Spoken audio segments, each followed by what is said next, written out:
In this comic discussion video, we're going to talk about comic shops placing a limit on the number of copies of a single issue that you can purchase. Let's get into it.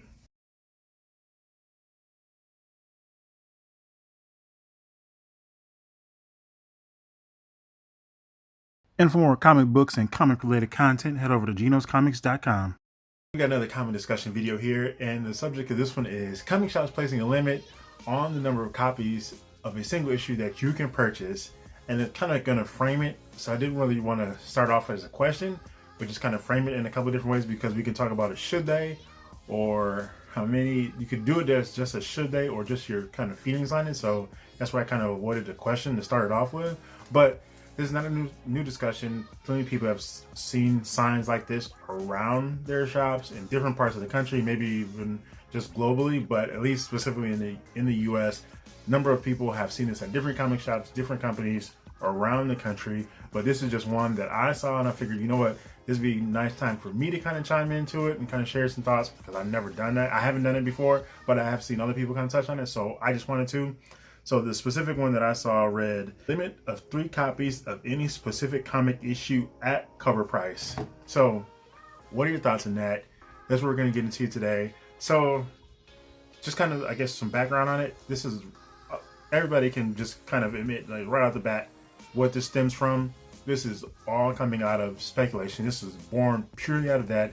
People going into comic shops, buying up multiple copies of brand new release because it's got first appearance of this person, or this person dies, whatever, this costume, who knows, this key moment in the storyline, and flipping it online for $500, whatever, who knows, or some variant, who knows. So that's all this is. Everybody can kind of understand that. And there are several different sides of it. I kind of fall down, or at least I kind of fall right on the side of, I mean, this really doesn't bother me.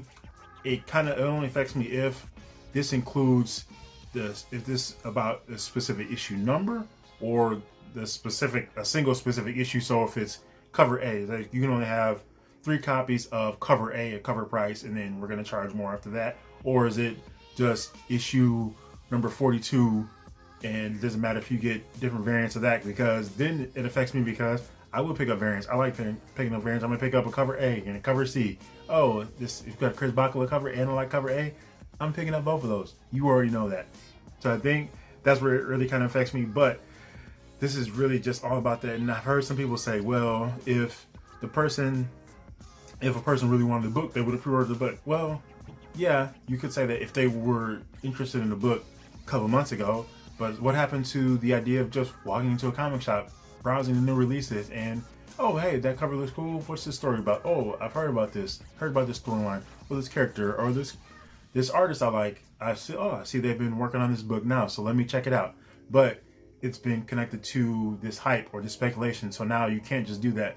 And every comic collector who's been into comics, every comic fan who's been into comics for any significant amount of time has walked into a comic shop on brand new Comic Wednesday, or anytime looking at new releases, and found a book that they weren't previously interested in that sparked their interest for some reason. Who knows?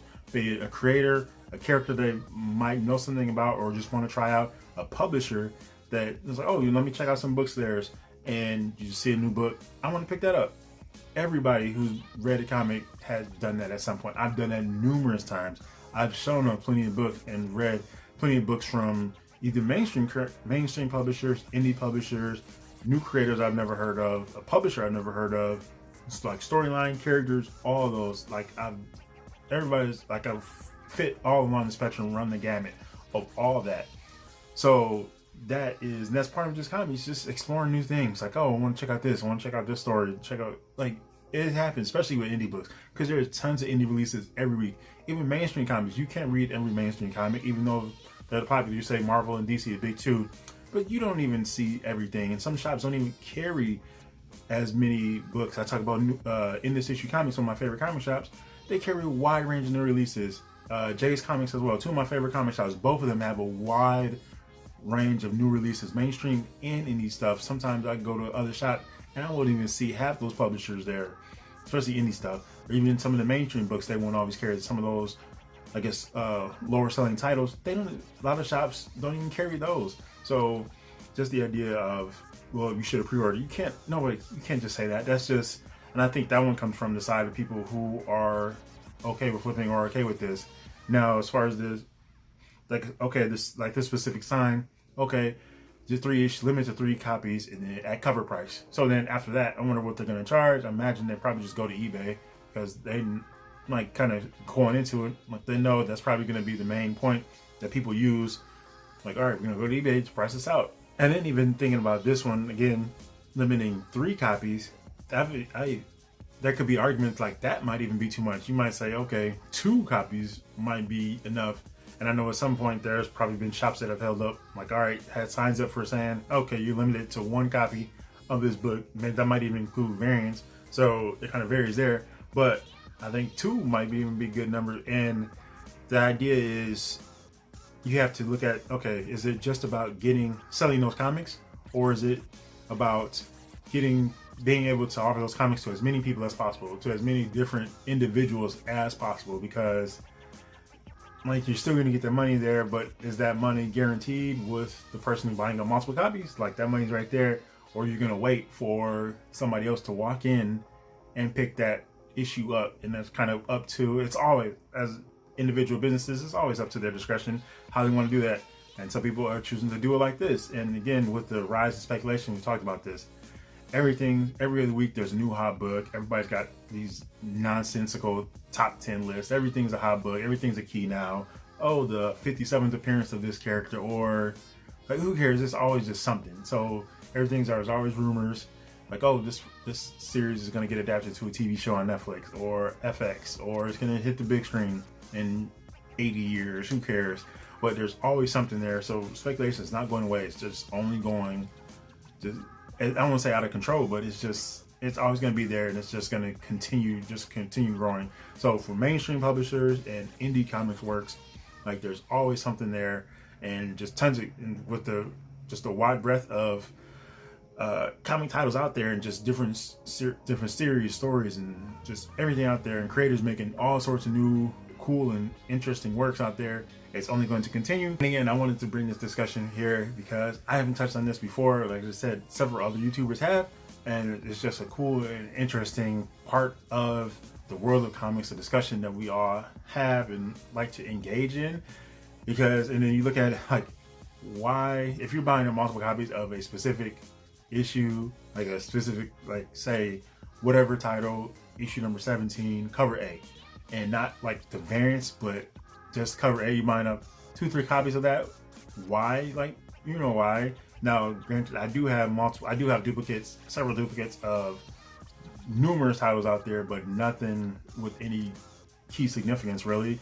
For the most part, most of the time I'm buying duplicates. It's just coolest piece of cover art, like especially Chris Bacalo or some Supergirl stuff. I have X-Men, like I have several Art Germ Supergirl variants in there that have duplicates of, or I have another comic coming in with Terry and Rachel Dodson because they're doing a Supergirl and Batgirl cover variant for Batman and Superman World's Finest. It's actually on the way now, and it's just cool as hell because you don't get to see Terry and Rachel Dodson do Supergirl often. So, and it's a dope piece of art. So that I got to get a couple of copies of that.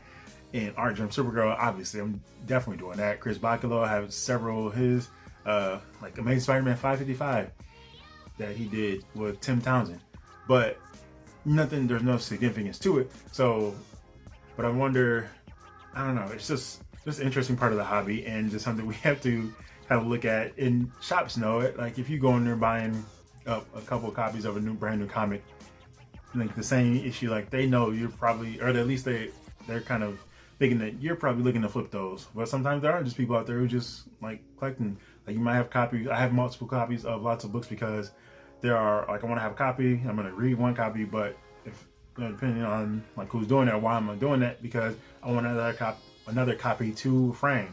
Like these, I have multiple copies of each of these, but obviously there's no like big significance to it outside of the Acolytes. But I don't know if that was 1 or 2 Acolytes appeared, but it is something like that. So I don't know. Just kind of see, it's just one of those, again, just one of those interesting comics, or interesting conversations that we can have, especially in the world of comics, because this comics is always full. It's never just about the comics. It's always about the world of comics, the collecting, the reading, and yeah, buying and selling as well, obviously, and just the hunt and everything about the characters, the creators, the stories, the publishers, all that. There's always something to talk about in the world of comics, and this is just another facet of that, another aspect of the of the hobby, of this fantastic medium that we all love and adore. So I just want to hear some of your thoughts. Share your thoughts in the comments below. Bring this conversation back around, because it's always something that is as I said, with like the world, or the rise of speculation, and just how it's just blown, just completely just skyrocket. Everything about that is, it's not going away.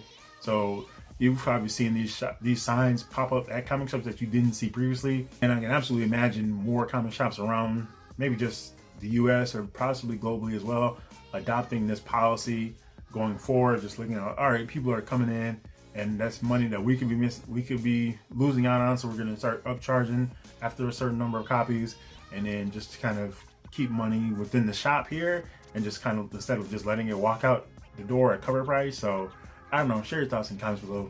Happy reading, happy hunting, happy collecting. This is Genos Comics. Thanks for watching, and peace out.